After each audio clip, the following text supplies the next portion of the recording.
High বন্ধুরা, তোমরা সবাই কেমন আছো? আশা করি তোমরা সকলেই ভালো আছো। তো বন্ধুরা, চলে আসলাম আবার একটি নতুন ভিডিও নিয়ে। তো আজকে আমি তোমাদেরকে দেখাবো আন্দামানের কালাপাথর জায়গাটা কেমন দেখতে হয়।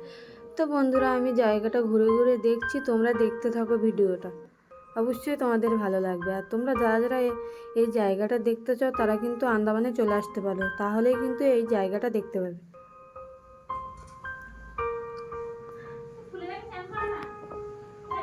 তো আমি কিন্তু এখান দিয়ে ঘুরছিলাম আর দেখছিলাম, এখানে আরও অনেক কিছু দেখতে পাওয়া যায়। তো আমি কিন্তু এখানে দেখতে পেয়েছিলাম শঙ্খনাভিগুলো কুড়াচ্ছিলাম, কুড়িয়ে আমি তোমাদেরকে দেখাচ্ছি শঙ্খনাভিগুলো কীরকম ধরনের দেখতে হয়। আর এগুলো কিন্তু আসল শঙ্খনাভি। তোমরা আবার মনে করো না যে আমি অন্য কোনো পাথর বা অন্য কিছু দেখিয়ে তোমাদেরকে বলছি যে এগুলো শঙ্খনাভি। যারা যারা শঙ্খনাভি চেনো তারা কিন্তু দেখলেই বুঝতে পারবে যে এগুলো আসল শঙ্খনাভি। তো বন্ধুরা, আজকের ভিডিও এই পর্যন্ত। দেখা হচ্ছে পরের ভিডিও। আর তোমাদের যদি আমার ভিডিও ভালো লাগে তাহলে চ্যানেলটা সাবস্ক্রাইব করে রাখতে পারো নতুন ভিডিও দেখার জন্য।